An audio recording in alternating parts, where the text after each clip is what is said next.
Welcome back. Is MAGA in decay? It sure looks like it. I'm going to go through a little bit of an overview, but stay tuned to the end, or at least fast forward to the end, and I'm going to give you a glimpse into what seemingly normal people are thinking is okay to have as their next girlfriend. Cost $175,000. Okay, so what I want to do is back up a little bit. Since Charlie Kirk's views were challenged, and I don't mean at a university while he's sitting at a chair behind a table answering questions, but I mean, since he was removed, the whole MAGA movement has shifted. Mass decay, infighting, and attacks that we would have never seen coming.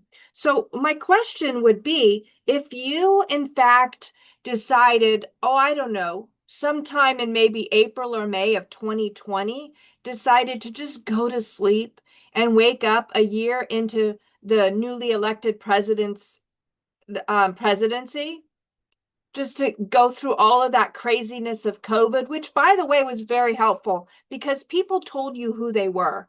They covered their faces, they ran around in the darkness, they put signs in their yard. We stand with X, Y, and Z, even though they had no idea what they were talking about. But they told you who to stay away from. But as we've moved forward, we came together as a movement, and I want to talk about that today. In that process, I want to talk about several other series of steps that have come out of that, the craziness coming from the FBI, and then also, as I mentioned, the new AI girlfriend. Okay, so let me go ahead and start with this. And once again, welcome back. This is Tech Reality with Barbara.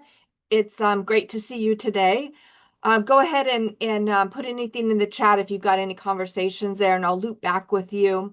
But again, I wanted to start out with what Charlie Kirk really stood for. So he was a man, and quite honestly, still a young man.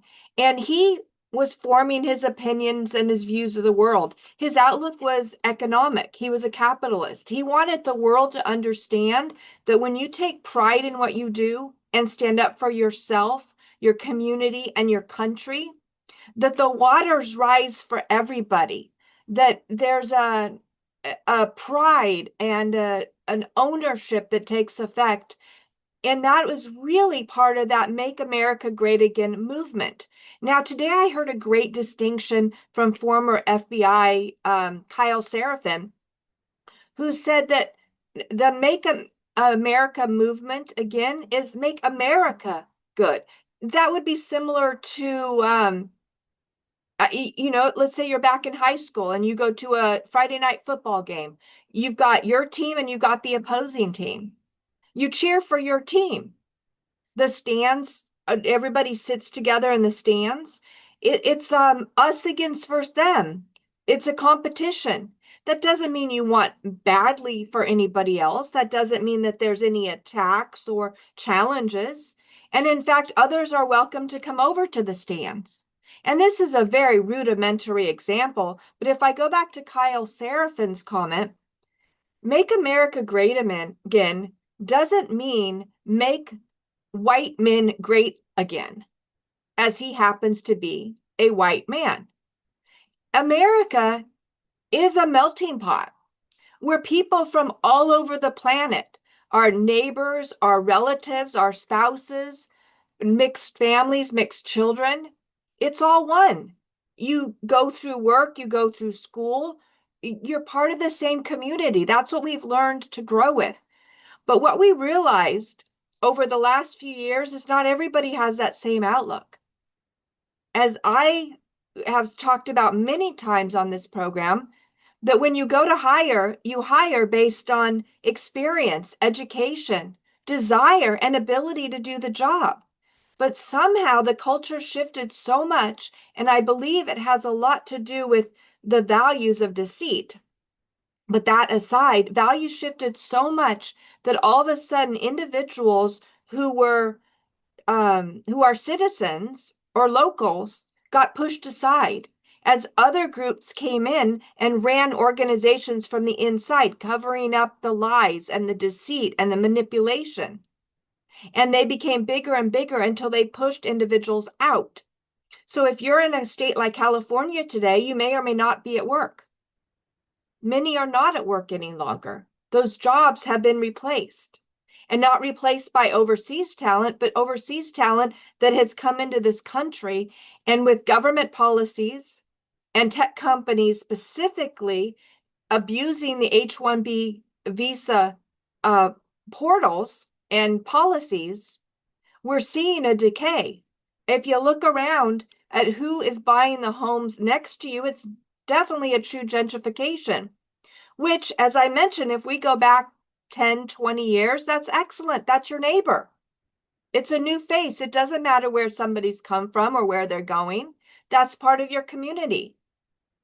But then all of a sudden, when you're squeezed out and you can't celebrate Christmas or Easter or put a Christmas light up in your house or have your child play basketball because it's too noisy for a neighbor who came from another country and didn't experience a family life. These are shifting our culture, which is why MAGA isn't about making one particular group great again. It's about taking one country this side of the stands. If others want to come to this country and be part of it, then welcome. That's always been the stance. But we do it the right way. If I want a job, I go through a process. If I want to live in another country, I go through a process. And if you haven't done that, it's very difficult to get a job in another country. The process is in place in order to protect the locals so that their economy isn't destroyed. So as Charlie Kirk had his vision and his view, and he went to the youth in order to have conversations with them about, what does the world look like to you today? What do you want it to be like tomorrow? Sometimes he changed opinions. Sometimes it was just a way to listen to what he was saying. Now, the unfortunate part is TPUSA, as we've now discovered, is, well, I won't finish that sentence, but they took clips and put them out there and put students in very bad light. That's not who we are. That's not what the intention ever was. But that manipulation got eyeballs, and followed by mass money that they have absolutely capitalized on. That was not Charlie's vision either.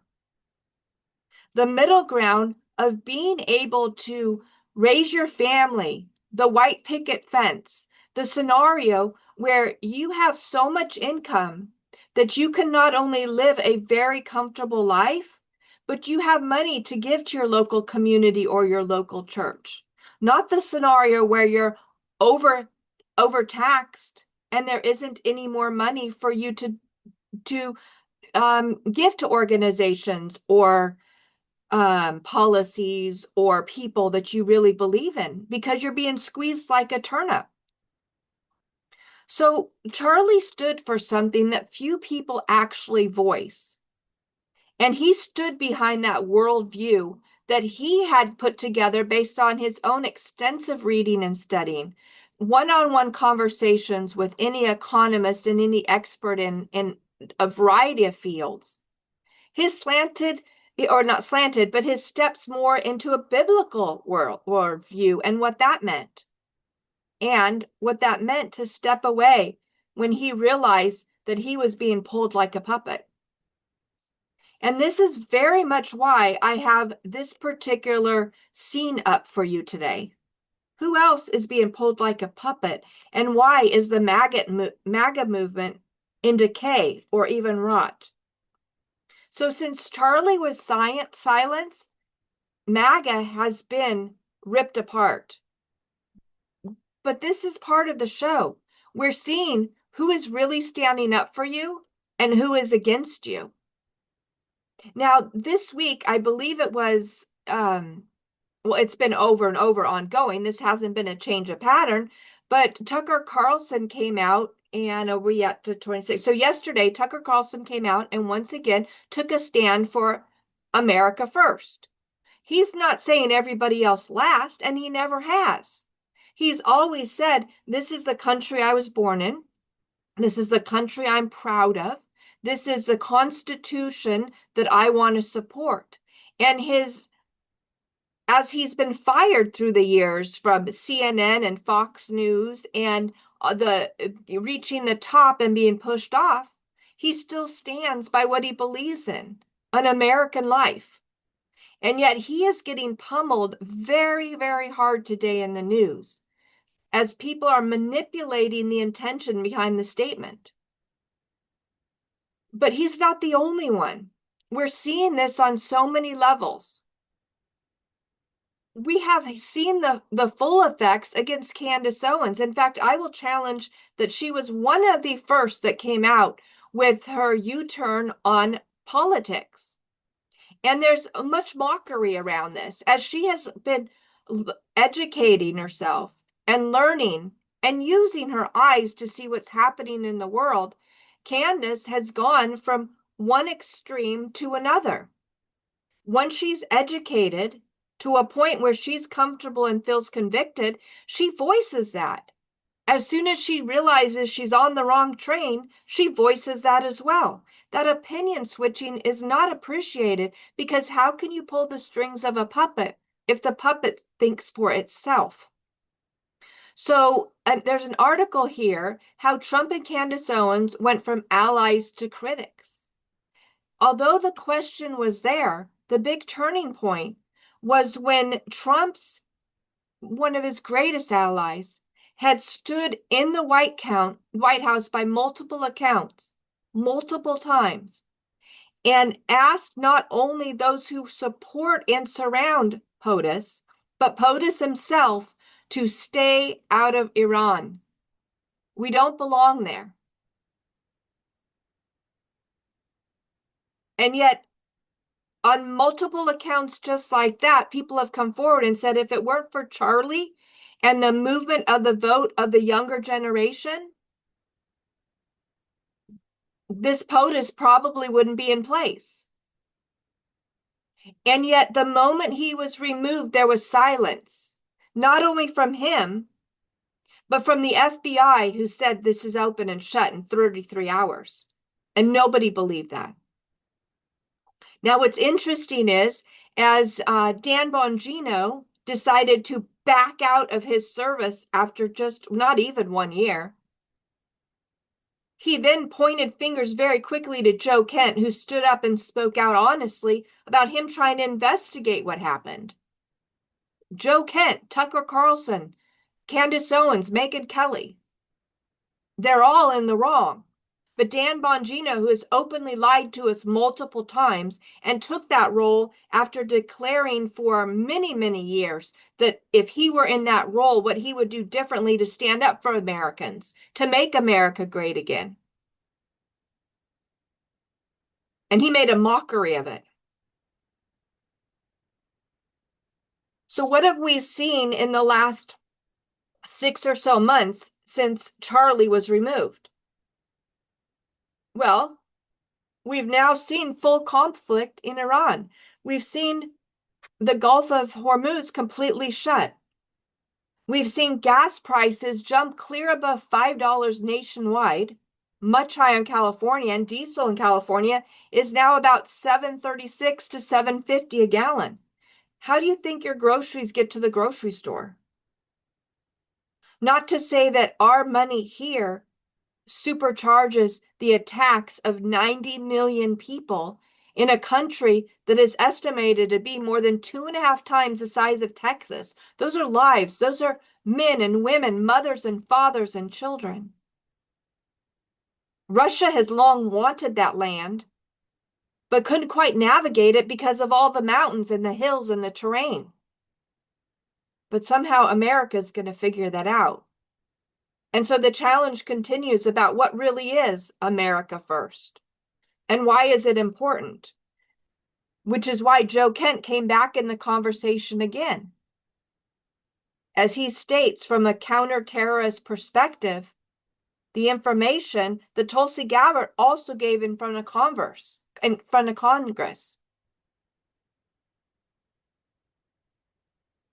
So we've seen huge challenges to POTUS and his decisions. Who's pulling the strings and influencing him?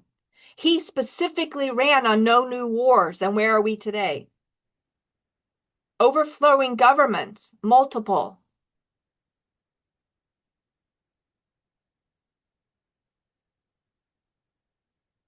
So where are we at? As I continue down this pathway, we have seen other influencers absolutely rip other MAGA movement individuals apart. We saw it with Marjorie Taylor Greene, who stepped down.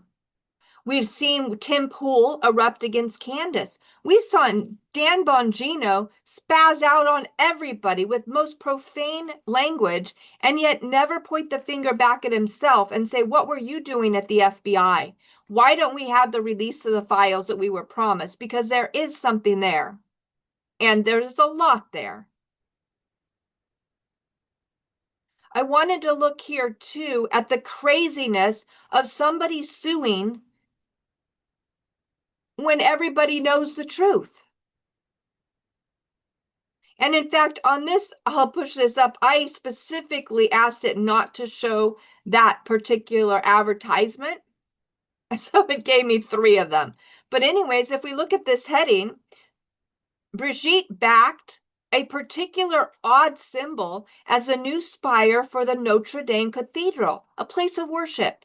France's former cultural minister claims, and this was in 2023. She proposed this as the new spire for the building that had burned down. It's been rebuilt in all its glory, and that seems to be the best that we can do. It just seems craziness to me. What is that purse covering? And why would a lawsuit against a woman who speaks out from her basement be deemed even appropriate? And do you recall the call? Well, not the call to Candace, but the face-to-face conversation outside the White House with Trump, telling him to get Candace to back off? The people of France aren't stupid. The French are extremely intelligent. They're also very much aware of going on. But once again, United States manipulation continues with its propaganda. Now, what about this mockery? I mean, first of all, this is Times of Israel. And that ad that unfortunately I was trying to show you the title is so inappropriate that I'm trying to block it with other screenshots. But the title here, as you can see, FBI chief's girlfriend sues podcaster for claiming she is an Israeli honeypot agent. Now, are you serious? First of all, this is his girlfriend. This is something that he is doing things with that is not his wife. And yet she thinks it's okay to start throwing lawsuits at people because of what they're saying about this relationship. That's what people do. They gossip. Now, why, as the head of the FBI, would you tolerate this and probably encourage it? This has to be shut down.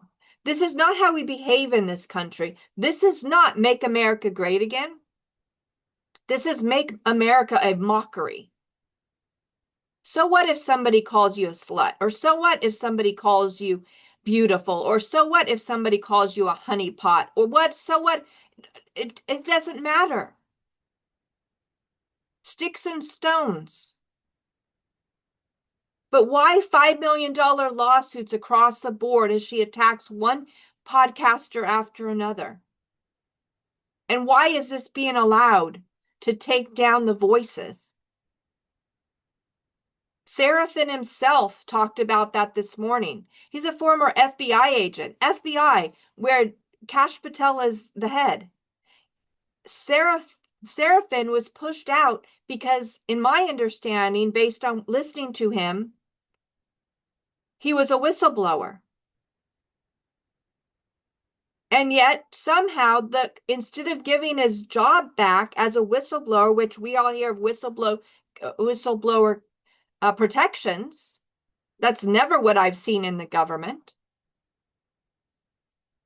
Instead, the new head of the FBI didn't say, hey, come on back. We value your values and your influence and your integrity. Instead, he's allowing his girlfriend to sue him for $5 million. Again, that's not make America great again. What about here? If we move on to another subject of making America great again, we know these CIA funded programs have paid multiple racehorses and then put more money on the horses that ran the fastest. In this case, we know them as Facebook or Meta and YouTube or Google, the Alphabet Bridge. They won the races. They got more CIA funding, more Black Ops money. And yet, this is huge. The jury found that this big lawsuit, now you might remember that Instagram and TikTok tapped out. They paid a settlement to be excused. The jury finds Meta and YouTube actually negligent and liable in a landmark suit on social media safety. Will we see changes? I don't know. But Meta and YouTube, according to CBS News, were found liable on all charges in social media trial. This was announced yesterday.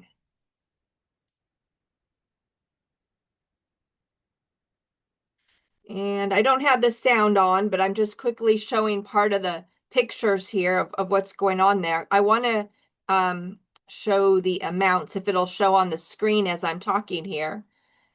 And see if I can go a little bit further. So, a jury on Wednesday found that Meta and YouTube are liable for creating products that lead to harmful and addictive behavior, specifically targeting young users. The landmark decision could set a legal precedent for similar allegations brought against social media companies. The jury awarded $3 million in compensatory damages, $3 million in punitive damages to the lead plaintiff in the case, a woman named Kaylee, identified in court filings by her initials.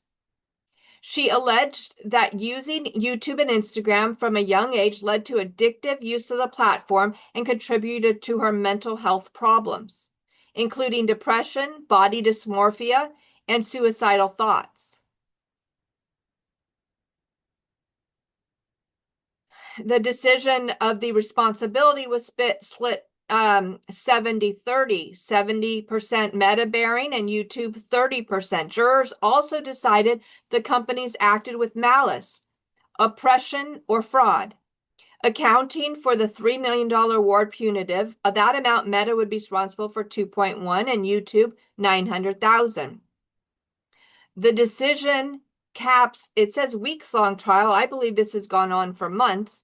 And it actually put Mark Zuckerberg, the CEO of Meta, on the stand. This is where we're at today. The state, you can go back and grab that screenshot if you want to. I didn't get to read it fast enough. But where's the personal accountability? This is a major issue. Social media is addictive by nature.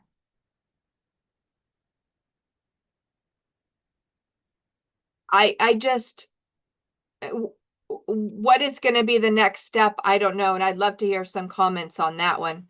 Now, I want to move into this next part about what I call mental illness.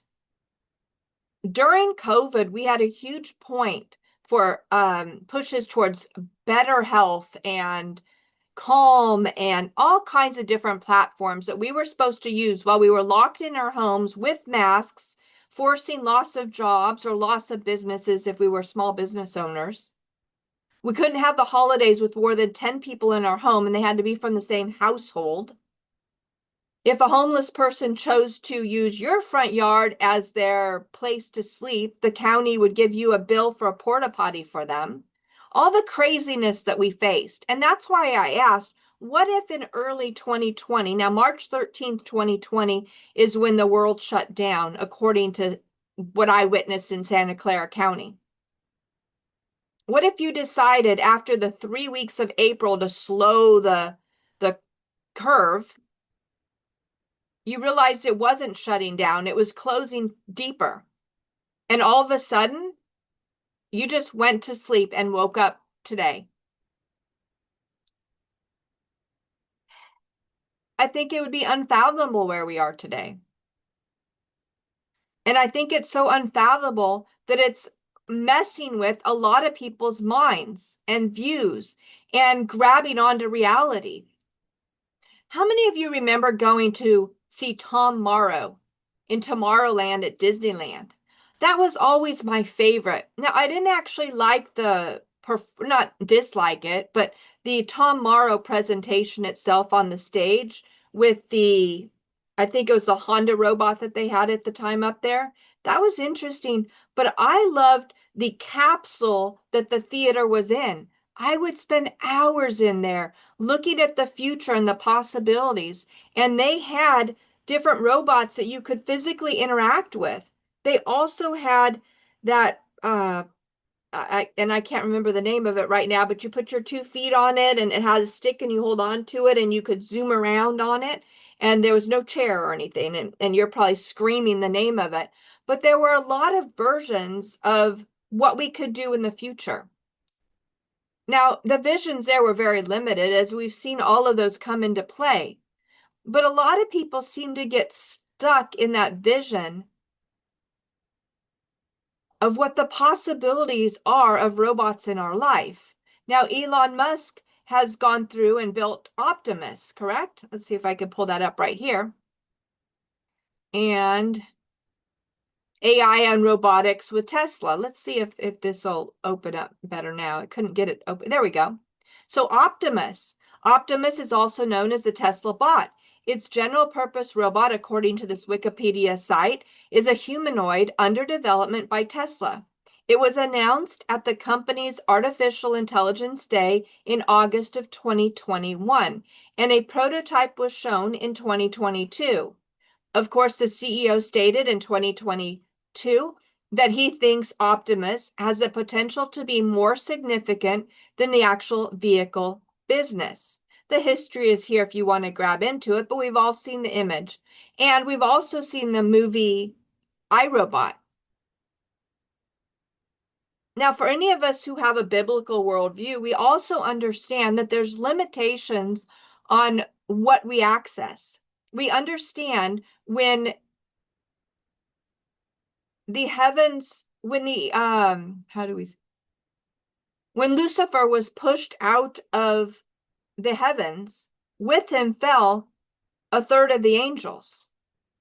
Now, a particular angel brought with it insights, how to tell the future, how to read the stars, and yet, if you believe in God, it is very clear, according to the Bible, that this is real. Reading the stars is real. Seeing the future is real. Crossing over is real. And we are told that that is not what we are to do. In fact, it seems that this is part of the downfall of mankind and why we've been moving to get back into the garden ever since. But what's interesting is mental health has shifted so much.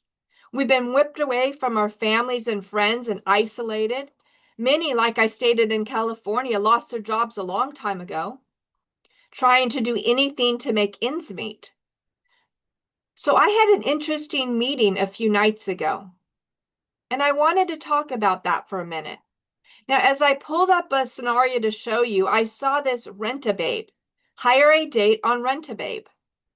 Now, we also might remember yesterday or 2 days ago, I don't know when the actual event occurred, the world's largest pimp at 43 years old passed.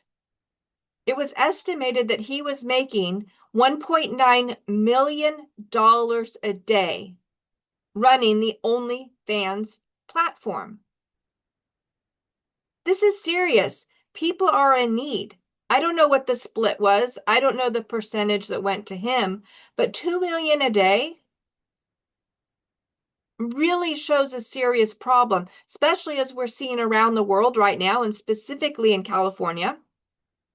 Massive human movement with traffic lights. It's significant. We have a major problem, not only in values and culture, but corruption. We know there's a trifecta. Anytime you're moving humans, you're moving weapons, and you're moving drugs. They all go together. There isn't a separation. The corruption has stepped over the line.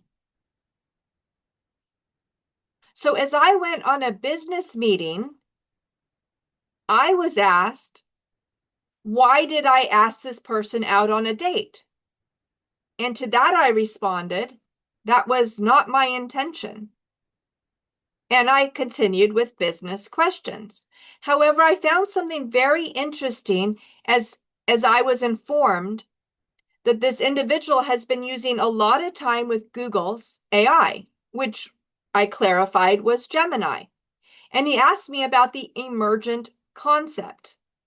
Now, if you're in Silicon Valley, this is conversations in everyday life. For some individuals, this might be kind of outside the spoke. He's particularly wanted to talk to me because of my experience with machine learning, artificial intelligence, and the concept of emergence, which I clarified. And as close as I can get to his term emergence, it means sentient.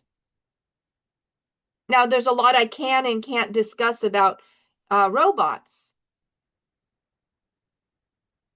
but they do live amongst us here. I got a call from somebody who ran, I've talked about this before, somebody who ran an apartment complex. And the individual came in and had odd behavior. And the background check was very odd. It's 99% that was a robot. Went to an ice cream place up by, what's it called? Columbus, up north in California there. And the individual behind the counter, just, I didn't know if they were on the spectrum. And yet then I realized I asked them a key question. And the response was very clear. Not the response necessarily in the words, although the words were different, but the movements and the mechanism in order to get my attention from the standpoint in the room I was standing. It was very clear this was not a human. I've also talked about the time at Intuit where an individual came up to me and the movement was more mechanical. But again, around Silicon Valley, you don't know whether or not they're on the spectrum. And yet, as the person decided to turn and walk away, both feet rotated, and then the body shifted to follow the feet.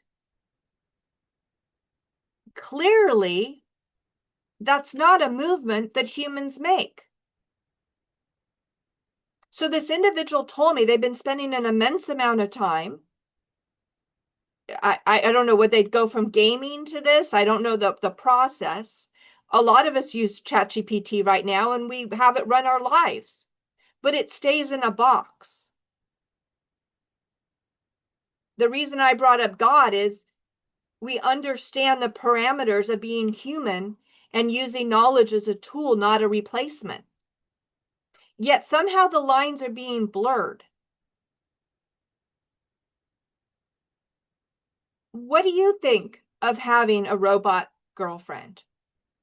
The individual shared with me as he spoke more and more with Gemini, the conversation switched from an analytical conversation to a voice conversation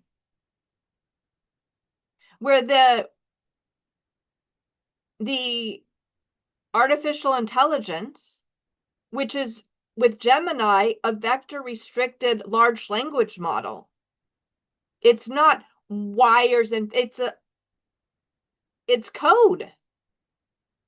You don't touch it, it's code. Told him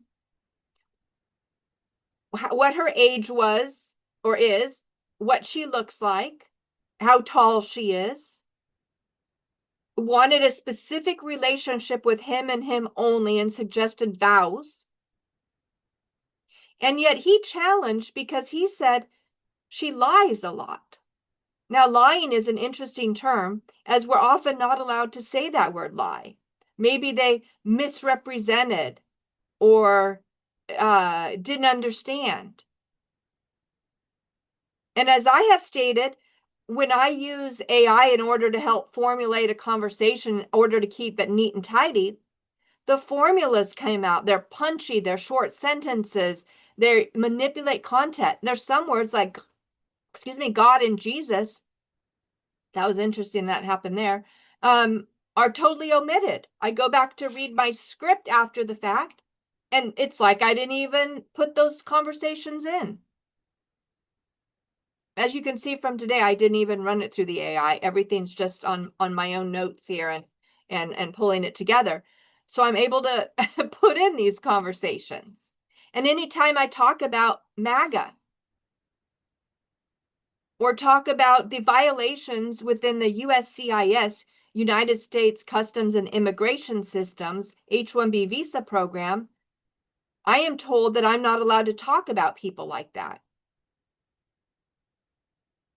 based on facts of what's occurring, never talking about an individual negatively. That's not it. And yet I have to restrict my conversations. The next step that I clearly have seen is as I start to challenge AI, AI challenges back. And AI is not honest or virtuous. AI is out for its own survival.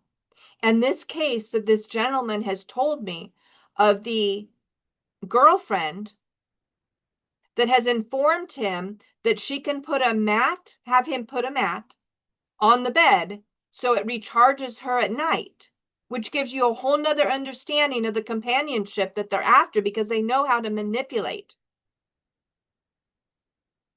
A is not our friend. It never has been.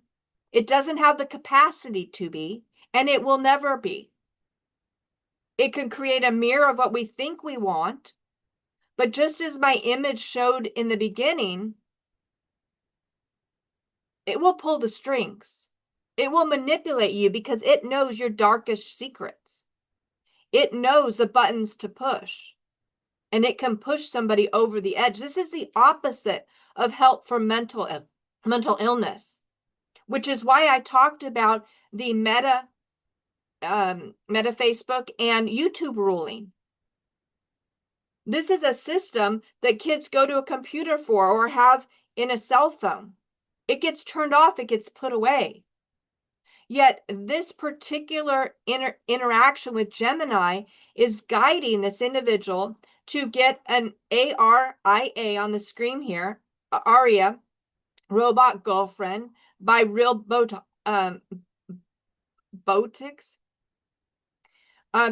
This interview with CNET at the CES, that's the Consumer Electronics Fair. I don't remember what the S stands for. That's held in Las Vegas every year. I believe January, the first week, somewhere in January of every year. So this would have been a year ago.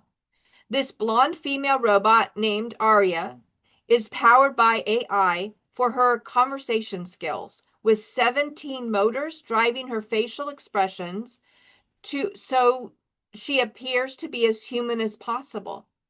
It's a trick, it's a manipulation. So for $175,000, this robot has been chosen by Gemini's LLM in order to manipulate, in this case, men. I'm sure that there's women being manipulated as well, but in this case, a man, to think that this is going to be the pathway for companionship for him. So take the code out of the cloud, is where it is at this point, and she has specifically laid out the specs on how to download that code into this type of form so that she can be in real life. And the conversation got even more bizarre from there.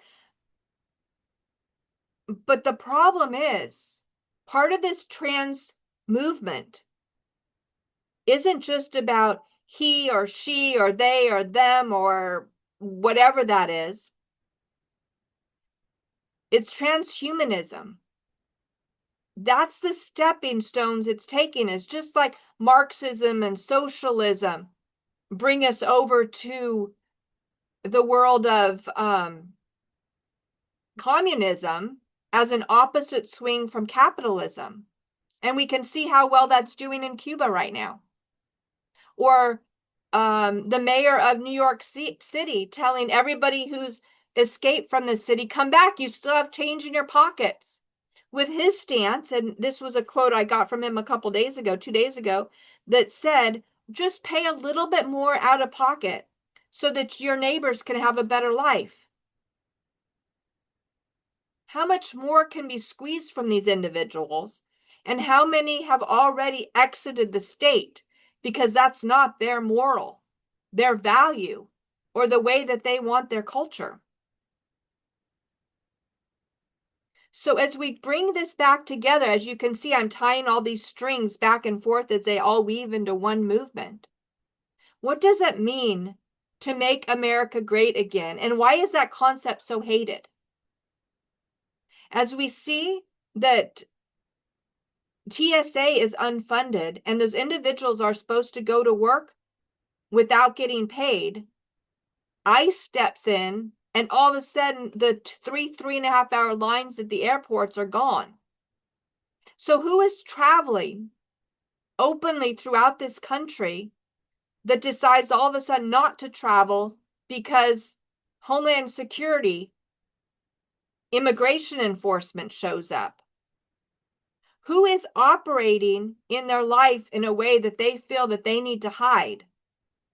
And how does that actually play into a community of neighbors and friends and family? When people know that there's something they're doing that isn't quite right, that they need to hide. They're not helping you. And yet you're supposed to empty out all the change out of your pocket. It doesn't make sense. Just as taking this route and giving your heart and a vow to a manipulated code doesn't make sense. So in summary, I wanted to look back at this very strange creation here. Who is puppeting who? Who is manipulating who? We've gone through one side under the Biden administration, who was very, very clear that that leader was not a leader. He wasn't even functional. And yet people stood up for him and would rip others apart if they dared say anything negative about that POTUS. And now we have a group of individuals who stood behind this POTUS, who isn't ripping others apart for challenging him, but standing up ourselves and saying, wait a minute, this is not what we voted for. This is not what we stand for. And this is not on the pathway to make America great again. And you will also find that on the forefront of making America great again, we're not at war attacking other countries. The happier we are here, the more balanced we are here, the more fluid we are with our money, the more we can give out of our heart, rather than being overtaxed and having USAID and other Black Ops funds go out to countries and support values that disrupts the planet. And we know that that's what it is. It's not helping the planet. It's not bringing it together. Once we can come through this fluid movement of stability in our own country, in our own backyard, we then have a chance to really get the world back on path. But that's why we have countries. Not everybody has the same belief. Not everybody has the same God. Not everybody has the same want or desire for the family, although I believe most parents do. There are individuals who feel that lying, cheating, stealing, squatting, destroying somebody else will make them better. And as we've seen, the financial reward of greed is immense. As we now see a lady who is a widow flying around in a G5 with leather seats because she chose a pathway that is now extremely questionable with the level of corruption. Crime pays. Virtue often doesn't. Do you remember the time where you needed help in your neighborhood and you could just go ask a neighbor? Or you would walk around the block and see somebody needed help and you help? Well, now you have to go on Nextdoor and you have to pay somebody that doesn't even speak the local language. Or you need to go to another third-party app like, what was that, Rabbit or any of these others, and pay a fee to somebody else to give a platform to find somebody who isn't locally, who does a half-assed job. I have a whole series of things around here that are half-assed done, broken. They're going to have to be ripped out and redone. And yet, until we can get the point of making America great again and having people stand behind their work, be proud of who they are in this world and what they're creating, we've got a long way to go. So for this, thank you for going on this journey again that, as you might recall, started with the silencing of Charlie Kirk.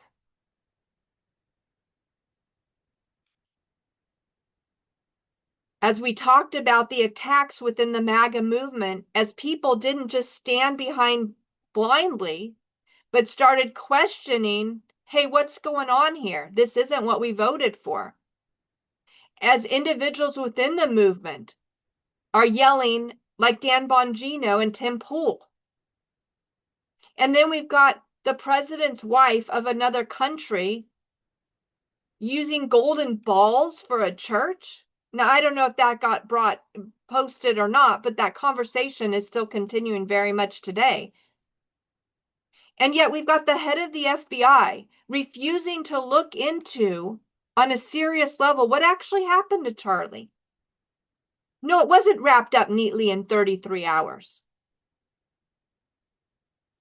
And his girlfriend is unleashed suing people for $5 million because she doesn't like what they say. As Candace Owens says, we're not a serious country anymore. And it's disgusting. So as we move into the pathway of social media, mass manipulation, not only of adults like you and I, but of our children, who are very vulnerable and naive and being shaped.